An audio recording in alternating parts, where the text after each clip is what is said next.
All right, Rabbi, we'll say good morning. Let us begin. It's a great schos and merit Hashem to resume our learning in Tzidkas HaTzaddik, HaTzaddik's Torah, HaTzaddik of Lublin.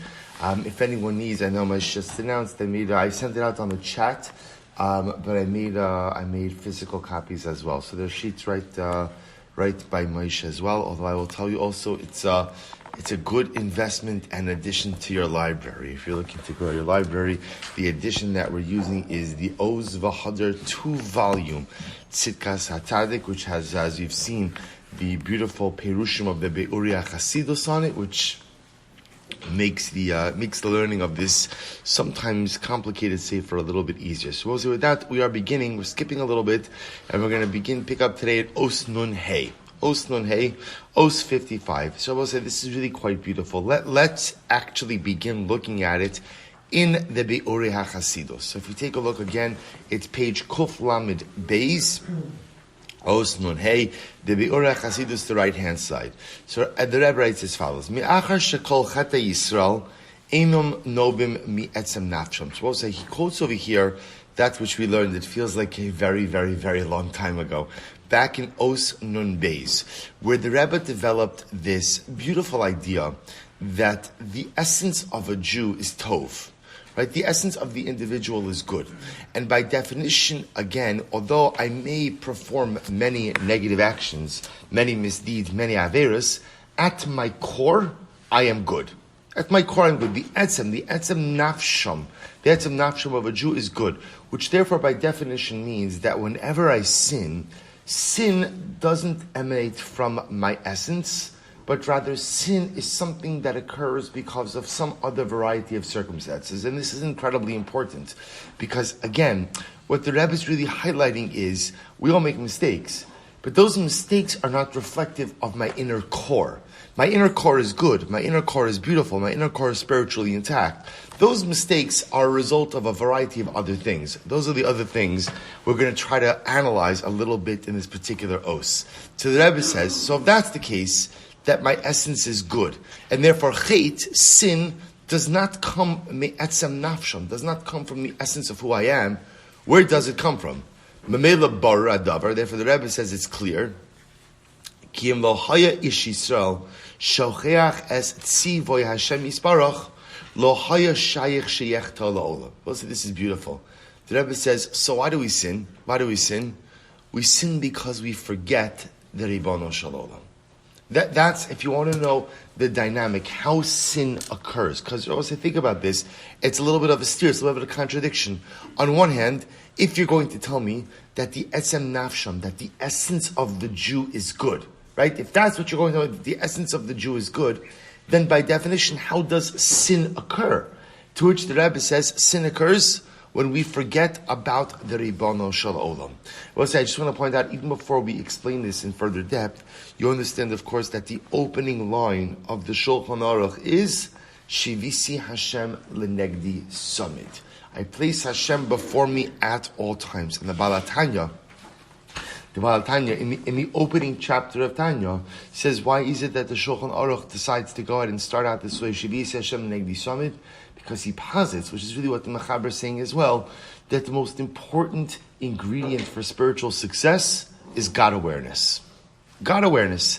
To have an awareness of the Ribbon Shalom. So you look at the first Mishnah Berurah, right? The Mishnah Berurah explains this in such beautiful detail. He says, Ina Doma, you can't compare a person who lives in the constant presence of a king versus someone who knows there's a king but doesn't feel that he's living within his proximity.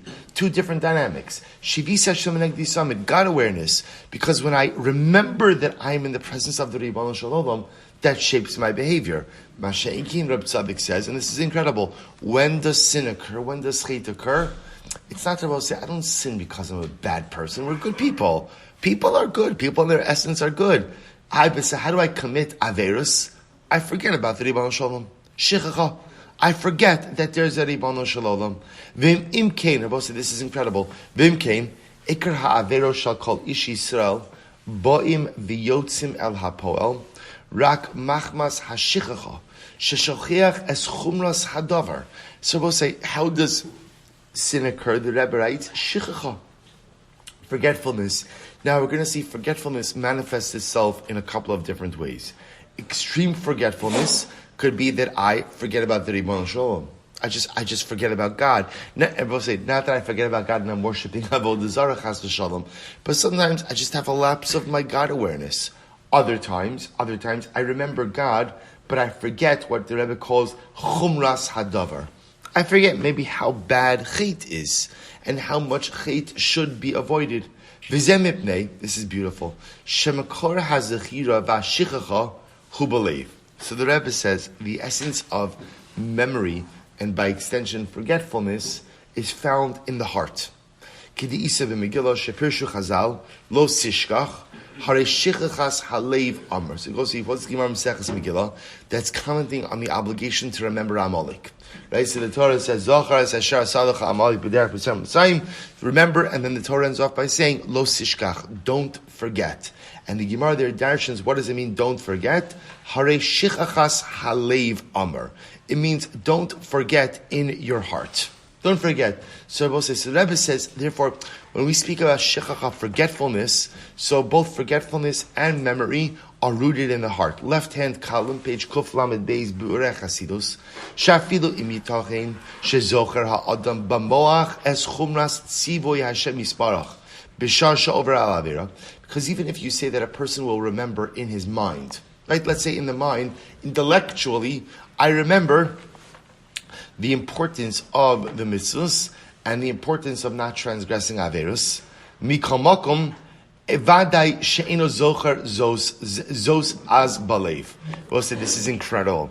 The Rebbe said, chances are, if you remember something in your mind, you don't remember it in your heart. We'll explain this with you in just a moment. And furthermore, ki b'teva ish kol Yisrael, because the teva, the nature of people are, ilu haya be'emes zocher gam b'hargashas halev, shachin Hashem yisbarach tziva al ma'aseh zeh lo sasakein, u'memela haya margish b'libo ba'osa is ad kama chomer lavor al tzivuyav, i'afshar klal shaya b'chozos oses ha'avera. So we'll say, this is incredible. The HaTzaddik says, there are two ways that a person can know something. A person can know something intellectually, and a person can know something emotionally. The HaTzaddik says, what's the difference? What's the chilek? What's the chilek between knowing something intellectually, knowing something emotionally? This is so incredible. Only a Rebbe could say this, Rebbe said. So the Rebbe says something, he says, here's the difference. You can know something intellectually and totally ignore it. I can know it, yet forget it. Really not focus on it.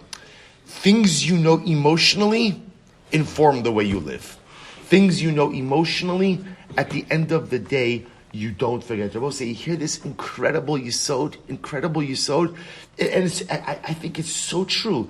There are so many things I know intellectually, but lav dafka that I actually follow through on them. In other words, I can know something to be intellectually true, and I could totally ignore it in the way that I live my life. I know that I should treat my wife intellectually. I know that I should spend more time here. I know that I know all of these things. It's not a machlokes, it's not a shayla, it's not a safek.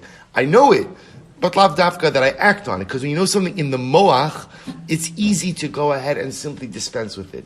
But when you know something in the leiv, when you know something in your heart, when you know something in your emotions, that informs the way you live, and that cannot be ignored.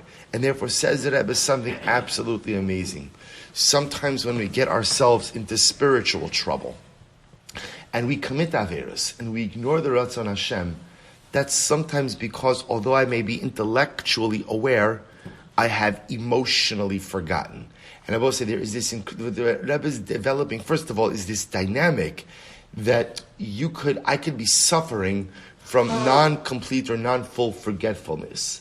I could remember something in my moach, but if it's not in my leiv, it is easy to live life in a state of forgetfulness. Incredible. I'afshar klal shehaya b'chol zos oses ha'avera.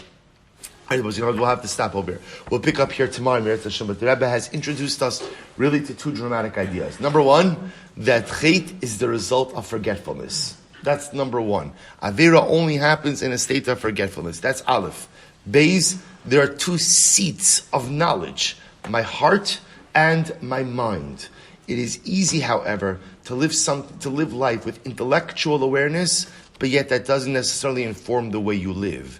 In order ultimately, again, for my awareness to shape the way I live and what I do, it must not just be simply known in the mind, but it must be also known in the heart. All right, so we'll stop. We'll Hashem continue with this idea tomorrow. Shkoyach.